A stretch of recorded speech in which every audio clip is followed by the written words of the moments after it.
We're looking further into the juridical portions of Torah.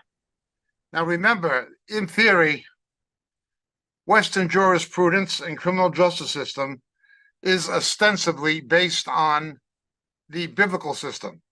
This is not to say we're under the law of Moses, but it is to say that the law of Moses, the Torah, does give us the principles and guidelines for the divine perspective of justice.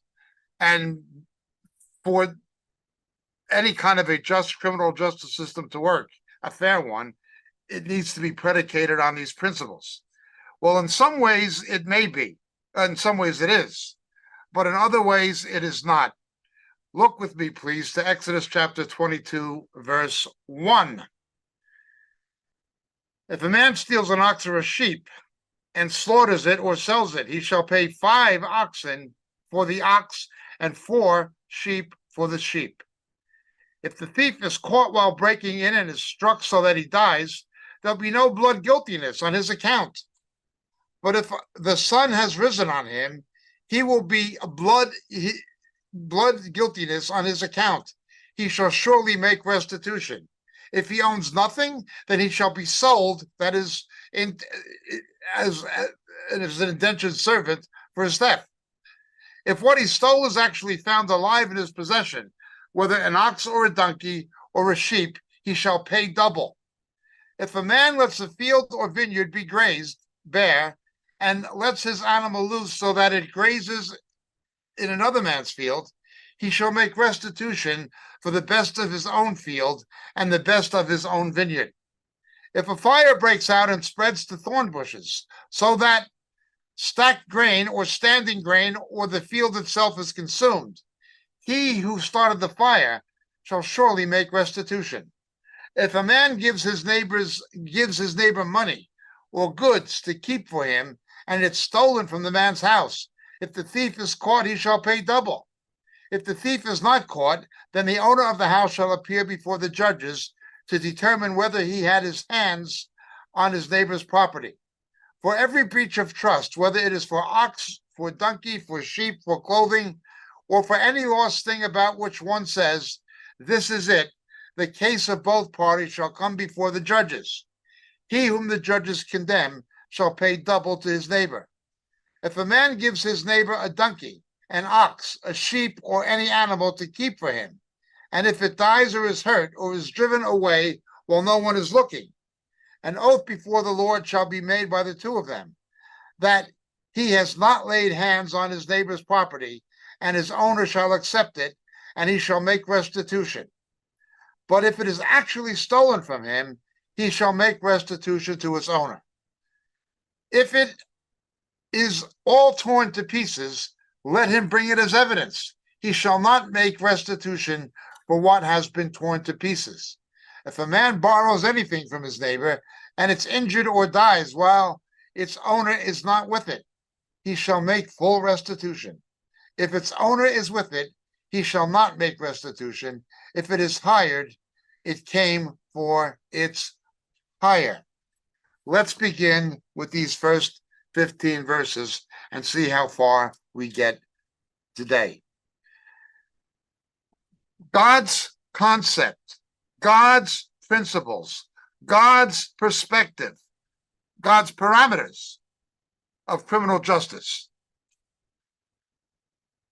Notice the conspicuous absence of imprisonment. There was no imprisonment in Israel's justice system. There were capital crimes, and there were crimes requiring restitution. There were crimes that could result in flogging, but there were no prisons as such. As you know from our previous Bible studies, the closest thing to imprisonment was for unintentional crime, particularly manslaughter, in the city of refuge, where the person who committed the act of manslaughter, unintentional killing, homicide, would have to stay until the high priest died, prefiguring Jesus as the high priest. They would be confined to a city of refuge. But there was no prisons as such. God's system of justice explained in these verses. There's more that we'll be looking at, but God's perspective of justice is devoid of imprisonment. I think God must have known something we didn't. Prisons make people worse. They don't tend to make people better. The recidivism rate is extremely, extremely high. There are better ways of deterrence. If a man steals an ox or sheep and slaughters it or sells it, he shall pay 5 oxen for the ox or for the sheep. God looks at justice in terms of penal attribution as damages and restitution to the victim. God's perspective of justice is based on restitution to the victim. That comes first in the divine perspective of justice. It's not about getting convictions. It's not about how many you can lock up. It is about the rights of the person whose rights were violated. It is about compensation to the victim. That is God's focus. If we replaced a prison system with forced expropriation of resources, and if the person didn't have the resource, forced labor, that is restitution houses. We will pay you $14 for every one of these things you make. You will be taxed like anybody else, but you must pay $30,000 in damages to the person who you robbed or whose property you injured in the perpetration of a crime. But that was only $10,000 worth of damages. Yeah, but you're paying them back 40. 4 sheep for 1.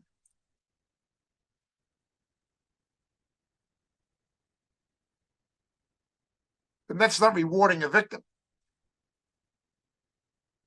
But it does serve as a far better deterrent.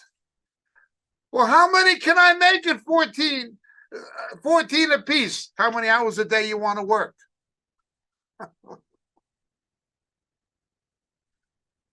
And by the way, the support of your wife or your children is coming out of your wages. You're going to be paying restitution. Your sentence will not be measured in time.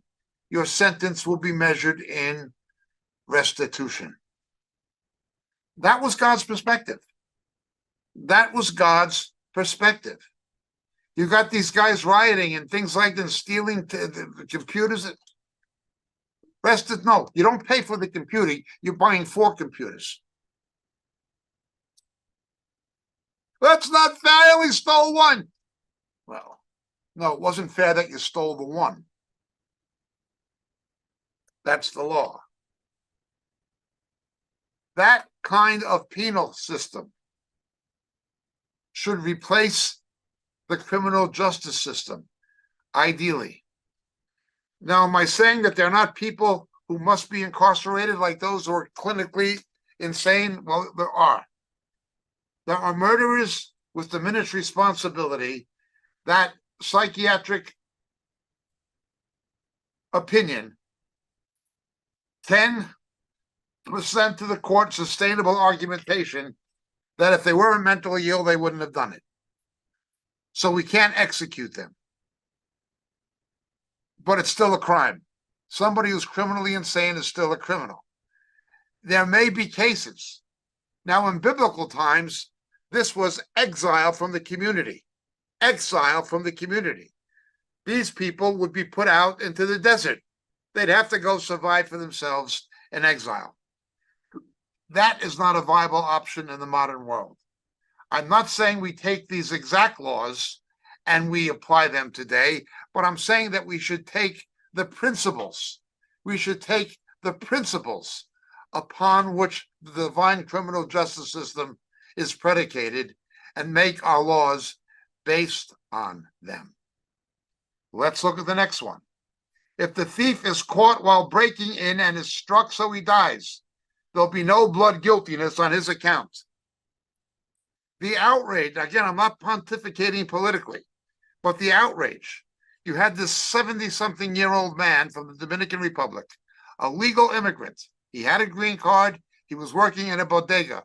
If you're not from New York or Los Angeles, a bodega is a grocery shop in a Hispanic neighborhood. Okay. He was working in a bodega, and this guy comes in and tries to rob him and stab him. And this 70-something-year-old man kills this guy in self-defense, much younger than he is. A corrupt prosecutor funded by George Soros, and again, I'm just stating the facts, a pro-crime prosecutor who's now with political motivation, prosecuting Donald Trump, wanted to prosecute this 70-something-year-old man for killing in self-defense, making the person who tried to kill him the thief, the victim. This happened in New York City. That is how antithetical to divine justice the criminal justice system has become in the United States and in certain other countries. The victim becomes the culprit. The person who acts in self-defense is incriminated, but the criminal is set free. These were to apply to everybody.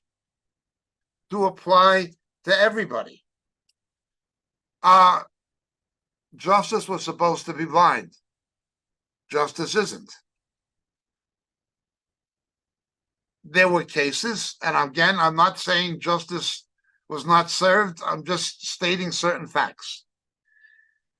The actress Claudine Longet, who had been married to the singer Andy Williams, charged with murder. If somebody without that kind of money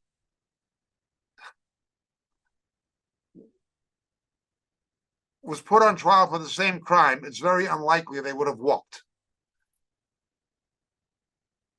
It is very unlikely if somebody did not have the money of O.J. Simpson, he would have walked based on the evidence gleaned from the police. I've had Christian lawyers tell me, justice, how much justice do you want to buy? If there's a problem with capital punishment, it's the fact that it's those without the capital who get the punishment. If you see a wealthy person going down for a crime, there's some political motivation to it. I don't like Harvey Weinstein. He's a left-wing funder of left-wing causes. I couldn't stand the guy. I have no sympathy for the guy. But had there not been a political motivation, he wouldn't have gone down the way he's gone down.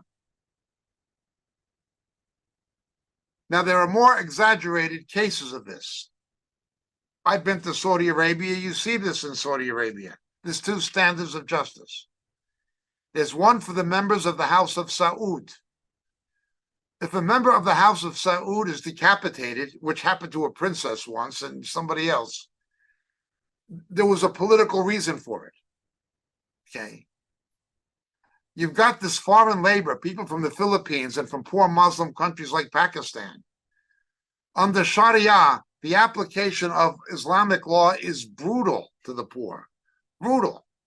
You see this in the Emirates. You see it throughout the Muslim world, but Saudi Arabia may be the most extreme example of which I'm personally familiar, or that I've been to. Though I've read reliable accounts of it happening, transpiring elsewhere in the Muslim world. Islam is even more unjust. But it's the same thing. Human nature is human nature. When you see a person of position, power, political connection going down, there's usually some political reason for it. Otherwise, they're going to somehow get off the hook. Not necessarily be exonerated, but a death sentence will be terminated. They'll get a presidential pardon, which are given out by politicians. There'll be something. They'll have the top lawyers and they'll negotiate and they'll plead to lesser charges and so forth and so forth and so forth. You see this. People who are guilty will use anything for a defense. Now, if somebody has been victimized themselves repeatedly and abused, you have somebody, a young girl who was repeatedly raped by her father or her mother. This happens in Muslim countries. And she kills him in self-defense. In Saudi Arabia, she's going to be decapitated. They'll chop her head off, most likely. Most likely. Okay.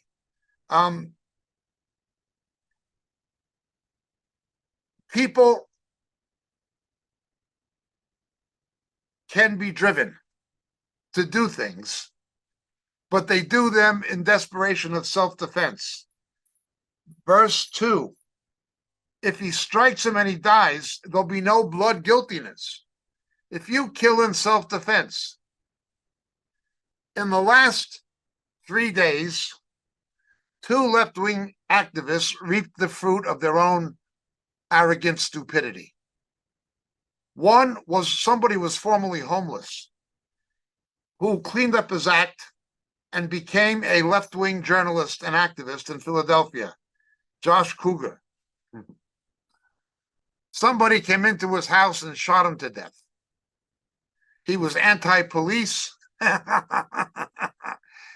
defund the police. I don't agree with what happened to him. It was wrong. Murder is murder. But he reaped the fruits of his own stupidity. In New York City, day before yesterday, another left-wing activist with his girlfriend was knifed. Now, he was against guns. Now he wishes he had a gun. Taking away the right of honest citizens to defend themselves. Does anybody in their right mind really think if you outlaw guns that criminals are going to give up their guns? I spent a lot of time in Northern Ireland during what they call the Troubles. A lot. I remember being there, people getting shot every day, tit for tat, back and forth, plus bombings.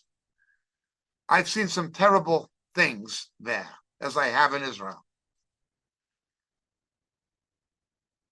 Only the police, the military, and the prison guards have a weapon.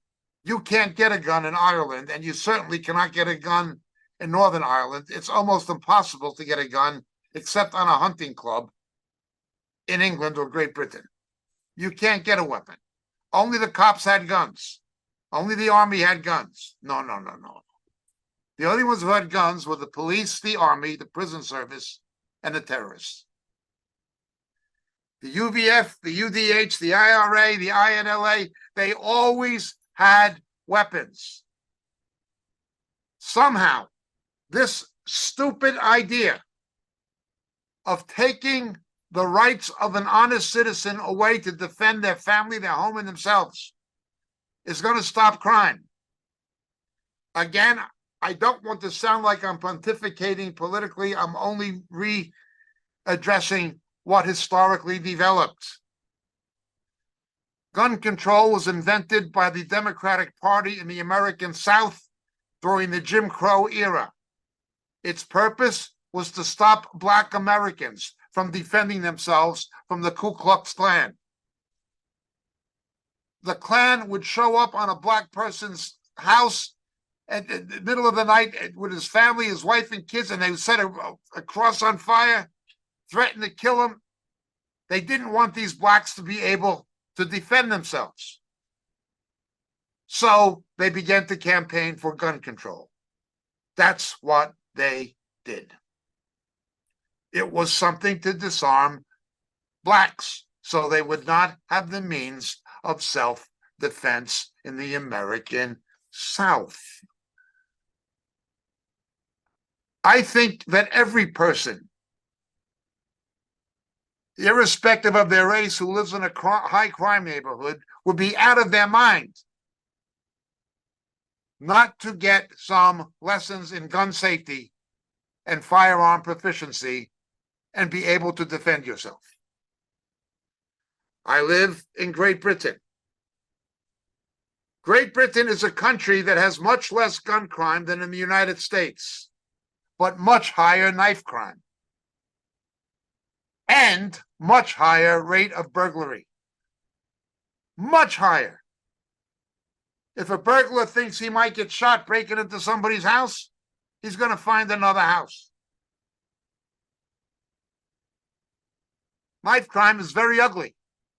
A knife will kill you just as dead as a gun.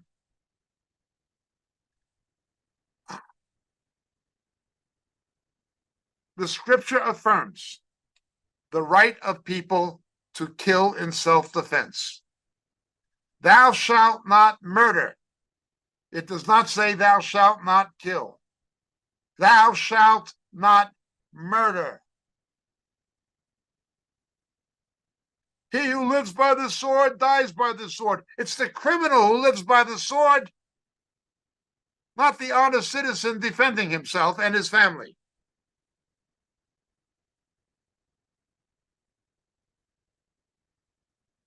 The highest murder rate in the United States is black-on-black crime. Why should honest black people who work for a living not have the right to defend themselves from drug gangs and I don't know. Ask the Ku Klux Klan.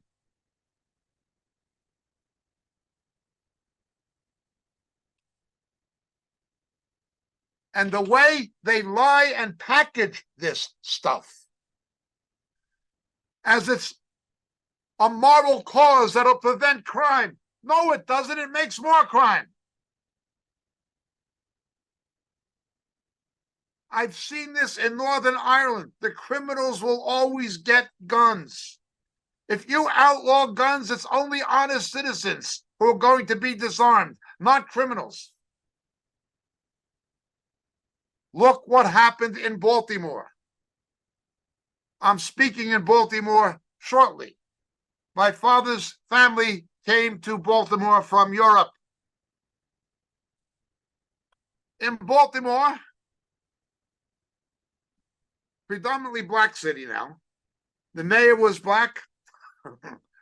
Most of the members of the city council were black. Members of Congress were black, including Elijah Cummings, who's now dead. The police commissioner was black. The police chief was black. And most of the policemen were black. The district attorney was black.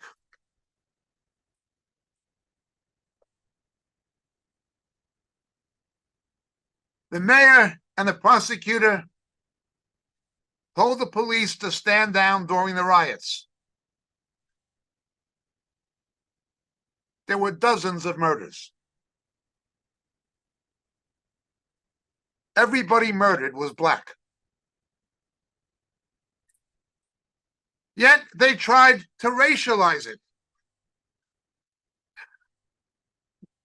Who are you protesting? Caucasians? What Caucasians? The DA is black. The police chief is black. Most of the cops are black. The mayor is black. They're killing your own people. They're even killing children. And this went on day after day after day. Then Mosby, the DA, was caught in corruption. She's been indicted and she's under criminal prosecution for corruption, bribery, whatever it is. God does not take any of that into account. The only thing God cares about is justice for the victim, the right of self-defense.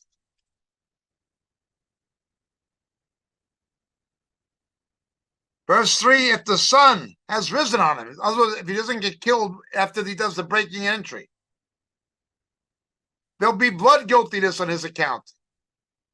He'll make restitution. If he owns nothing, he'll be sold for his theft. He will be sold into bondservantship. Until the year of Jubilee, you will work for this person and produce for him. Now, today, that doesn't mean you use him as a gardener. We can put him in a restitution house or whatever it is, but you will compensate the victim. When you rob somebody or hurt somebody, that has to be known you're going to be putting money in their pocket. And that money will be coming out of yours. That is the divine perspective of justice. Prisons were largely invented in the Dark Ages, and they were used as debtor prisons. Debtor prisons were not places that were houses of restitution. It was, you owe him this much money, and we're going to lock you up till you can pay it. Well, how am I going to pay it if I'm in jail? That's your problem. Is that justice? It's not even common sense. Now, I'm not saying that there may not be circumstances where some kind of incarceration is necessary.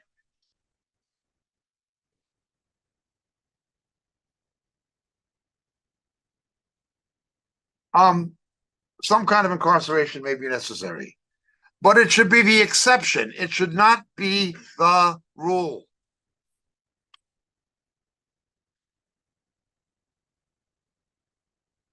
If what he stole is found alive, whether an ox or a donkey, he's not going to restore it. He's got to pay double its value. Notice, it's not 5 years. It's not 10 years. It's you're given 2, 3, 4, 5 times the value of what you stole. That sounds like a pretty good deterrent to me. Who wants to be working for somebody else?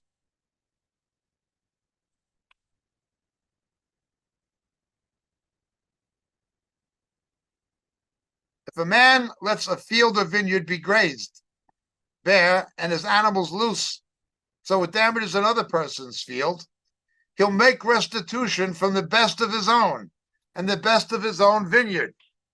You are responsible for what is done by your possessions. You are liable. You are culpable.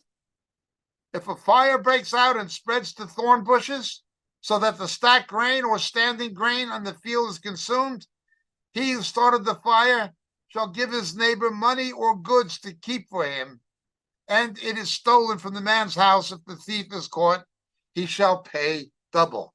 Again, restitution. You don't see it saying 5 years, 10 years, 5 years, no early parole, life, no parole. It doesn't talk about that stuff.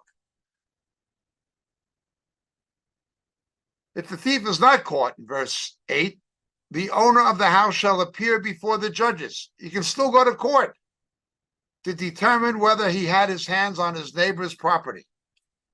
If something is stolen that belongs to somebody else while it's in your possession, they were still to have a legal claim. This was mine. You were taking care of it. You may have the option to forgive, but you also have the option to litigate. Always on the victim. Every breach of trust, whether it's for an ox, a donkey, or a sheep, for clothing or any lost thing. Now, these are, of course, talking about material items, but they, of course, have a figurative application to things spiritual. This is it. The case of both parties shall come before the judges. He whom the judges condemn shall pay double to his neighbor. There were rules of evidence, and the judges decide. There was no jury trial. There was no jury trial. Now, this is not to say I'm against jury trials. I'm simply saying that they do not have a biblical basis per se. The Levites adjudicated things on the basis of the word of God. We don't do that now. We have separation of church and state, and rightly so, under the new covenant. Rightly so. However, the principles by which the judges adjudicate are based on the law of God. One of the most disgusting, reprehensible things I've ever witnessed in my life as an American citizen was after campaigning as a pro-life candidate. The first thing Ronald Reagan, the late president, did was, well, he lied to Christian America. He just basically lied. He appointed a pro-abortion judge to the Supreme Court, Sandra Day O'Connor. After campaigning, he was pro-life. He just out and out lied. And naive Christians believed him. Not that I support his opponent politically. I'm just saying Reagan lied. He appointed Sandra Day O'Connor, this pro-abortion judge. Some of the worst judges in American history. In fact, most of the worst ones have been Republicans appointed by Republicans. And believe me, I'm no Democrat. There are people who naively think that if you vote Republican as well, Ronald Reagan appointed a pro-abortion judge when he said he wouldn't. Now, one of the few politicians that I'm not campaigning for, I don't even plan to vote for him, as you know, is Donald Trump. But he did keep his word on appointing the kind of judges he said.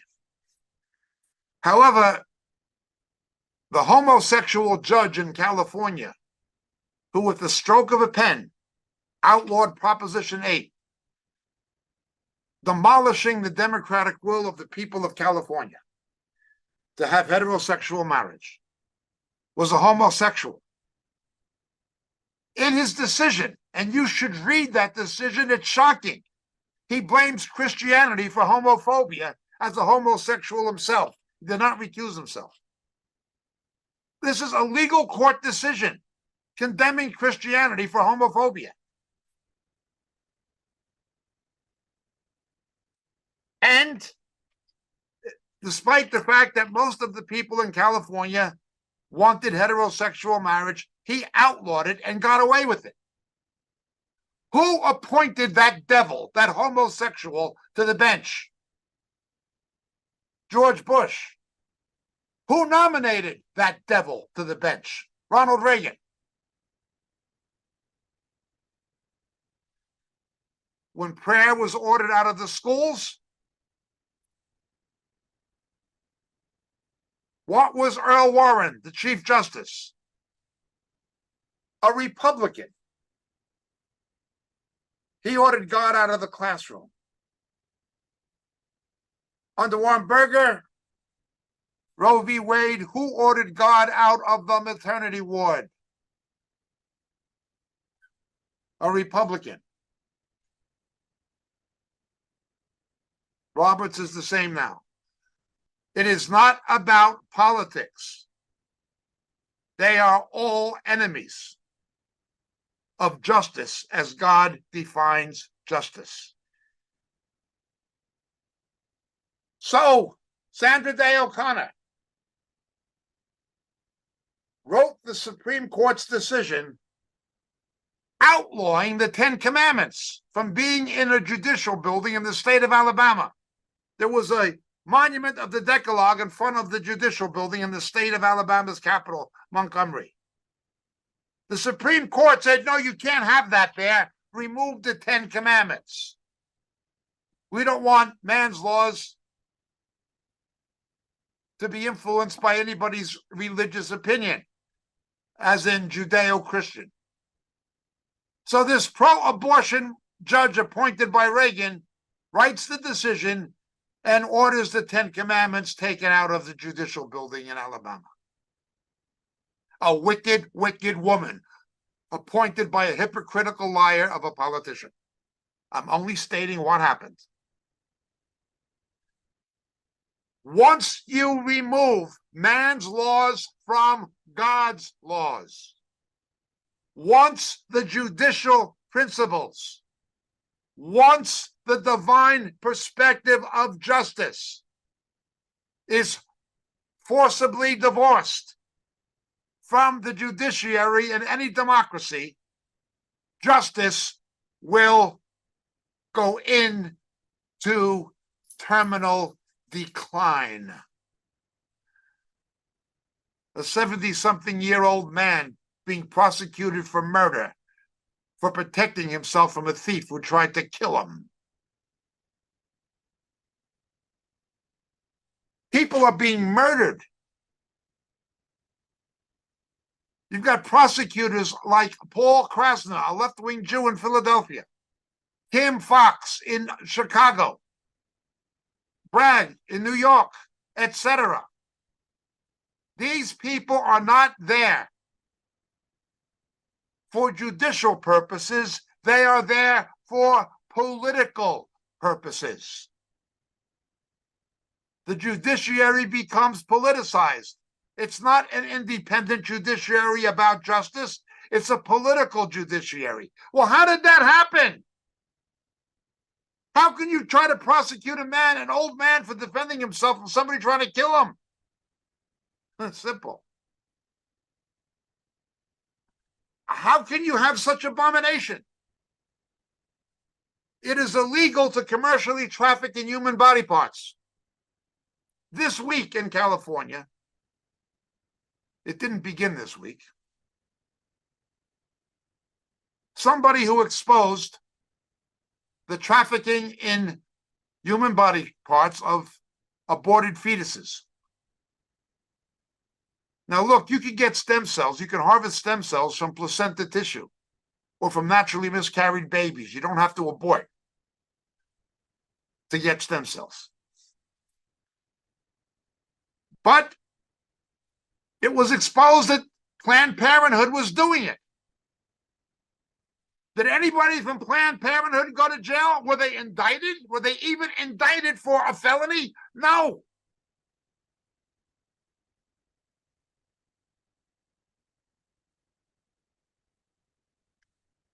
Harris, the Vice President of the United States, was appointed District Attorney of California.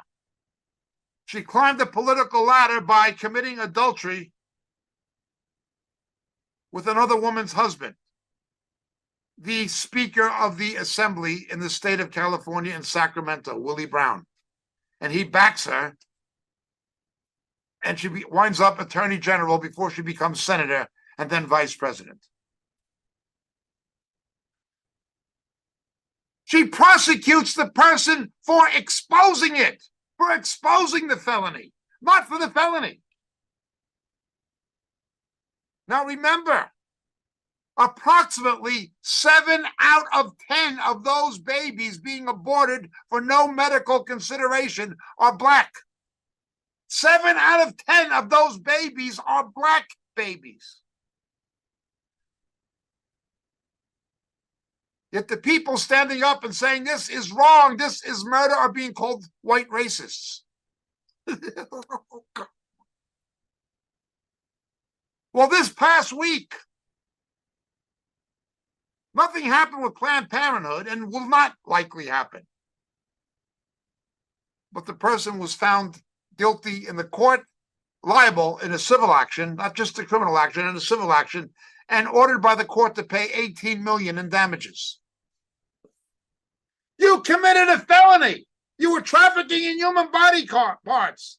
The person who exposed it is criminally prosecuted, indicted and criminally prosecuted, and now they have to pay $18 million to the perpetrator of a crime. Now notice God says it's the victim who gets compensated. In California, the perpetrator of the crime gets compensated. How can anybody in their right mind imagine this to be justice? How did this happen? Easy. Take the 10 Commandments out of the court. How did it happen? Ask Reagan's judge, Sandra Day O'Connor. That's how it happened. When man's laws no longer derive from God's laws, man's laws become evil.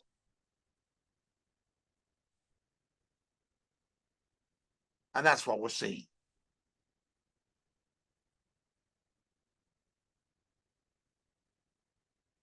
And so we see liability. We see criminal liability and we see civil liability. Verse 12. He shall make restitution to the owner. It was stiff sentencing. but not incarceration. The sentences were non-custodial. It was not about locking somebody up. It was about compensating the victim. I know people, a lot of friends of mine were saved in jail or in prison. I have close friends who were saved in prison. They'll all tell you, God may use prison in somebody's life to break them and make them turn to God. A lot of people are saved in prisons. That is true. But that's about the only good thing I can say about them. That's a big thing, but it does nothing. Nothing. You lock somebody up with criminals, what happens? They become more criminally minded. There are people who went into prison as petty thieves, who were locked up with professional thieves, and then they came out professional thieves. Just look at the rates of recidivism. And then when you don't prosecute them, and they will make gender a defense, they will make race a defense, they will make... It is a fact that most pedophiles were molested as children themselves.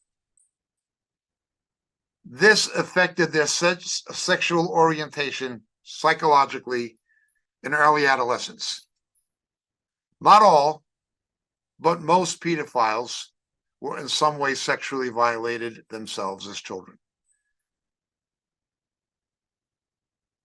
Is that a defense for them as an adult molesting another child? Common sense would dictate they know how evil it is and what it did to them. So they do it to somebody else? That testifies to the depravity, of course, of the human condition and fallen man. No, having been a victim does not justify you being a perpetrator.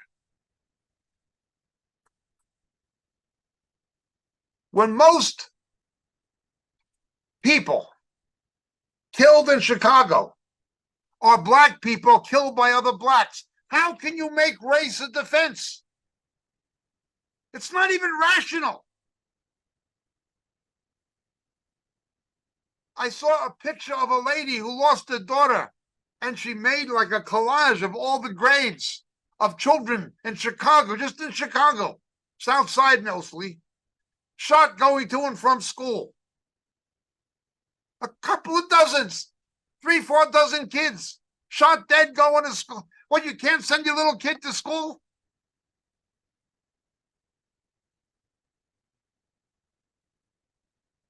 And every one of those children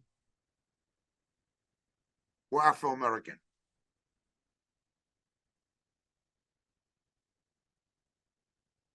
Unbelievable. But they'll make a race defense. They'll make the fact that they were victimized a defense. They will make they were economically underprivileged a defense. Oh, I remember West Side Story when I was a kid. It was all satirized. West Side Story is like Leonard Bernstein took the story of Romeo and Juliet and he retold it about street gangs on the west side of Manhattan between Puerto Rican and Italian American gangs. And, you know, Officer Krumke, you did it again. This boy doesn't need a job. He needs a year in the pen. Nobody wants a fellow with a social disease. You know, we used to watch that to laugh at it when I was a kid. Of course, we knew people like that, but it was satirizing, you know, what was going on in New York at the time. We knew about that stuff. And it was since the 1950s and 60s, people have been talking about this. My grandmother was from Liverpool, England, Merseyside. And she came to New York, as did many people, because life was so difficult, financially and economically, for families. And they came to New York to try to get a piece of the pie. People were poor. The British welfare state didn't exist then in the state it does now, which is another problem. Be that as it may, I remember England was shocked when two kids, 10, 11 years old, took a 2-year-old baby, abducted him from his mother in a supermarket, dragged him down to a railway line, and brutally murdered him. Brutally. The little boy's name was Jamie Bulger.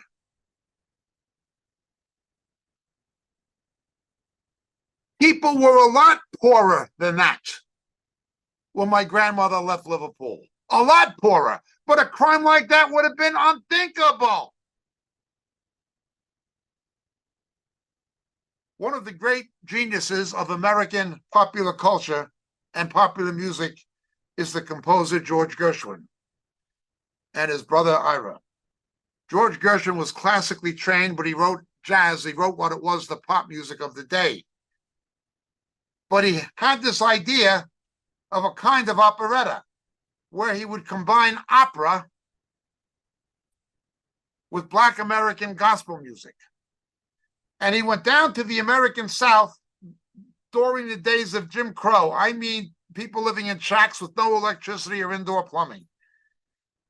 And he learned about their music from the church. And he learned about their culture and their economic conditions. And he wrote Porgy and Bess, composed Porgy and Bess. I got plenty of nothing and nothing's plenty for me. To have this Jewish guy from New York going down there and taking this thing from the Deep South and making and combining the Black gospel tradition with opera, it set a precedent at the time. Another Broadway musical popularized by the comedian Joey Brown was Showboat. And it was the same thing. It was showing the development of Black American music in the American South. And this became something. And the musical and the movie based on it and the Broadway show, they were very keen to show the injustices perpetrated against American Blacks in the South. This is even in the aftermath of the Civil War. The guy, incredible voice he had, Paul Robeson, he's singing Old Man River. Black folks work while the white folks play. Work and work and work all day. Pull that barge, tote them bales. You get a little drunk and your land's injured. The music really tried to portray the experience of the people suffering this injustice. It was unspeakable racism and injustice.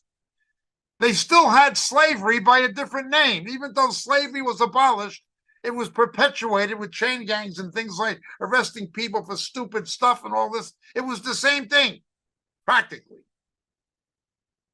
Blacks began leaving the South and coming to Chicago and New York just to get away from it. In Detroit, yeah, things like that. Okay, it was ugly, an ugly, ugly time.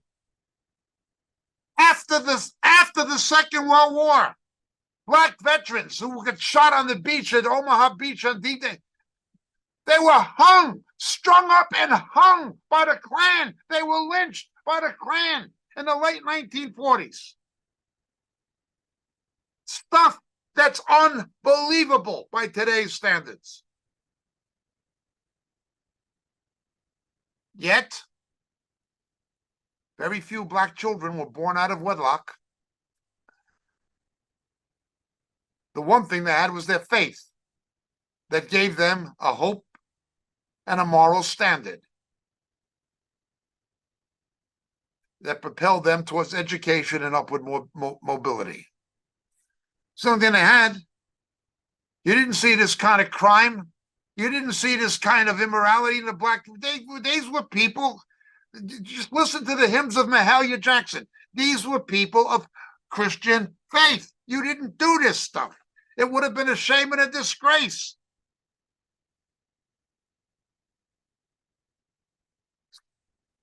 All you got to do is take God's laws and divorce them from man's laws. And you're going to have social, legal, and moral chaos. That's what you're going to have. And that's what we have.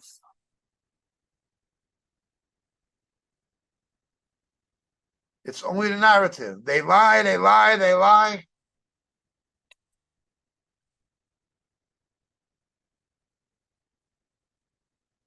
No.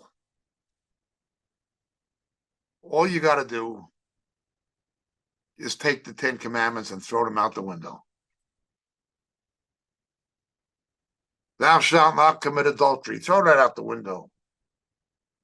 Thou shalt not murder. What's human life? You can shoot a kid on their way to school. Throw it out the window. Thou shalt not steal. Oh, we're justified in stealing. Look what happens. I've been reading articles about food deserts in minority communities because of the crime. Can you imagine an old lady or an older lady, retired lady, having to get on a bus and sometimes 2 buses to go to a supermarket because there's no supermarket where she lives because the supermarket was losing money because of the theft? And the prosecutors wouldn't prosecute the shop. Who gets hurt by this? Oh my God. This is terrible. It's terrible. How does it happen? Easy. Throw the 10 Commandments out the window. That's all you got to do. All you have to do is what has been done in Great Britain, what has been done in the United States, what's been done in Canada, what's done in Australia. That's all you have to do is divorce God's law from man's laws. Throw it out the window. Now, again, I do not believe in a church state. I believe in an institutional separation of the two. But I do believe, as anybody with a 5th grade education can read for themselves, they are endowed by their creator. The Declaration of Independence and the Constitution are theistic documents. The principles of democracy and of democratic justice are predicated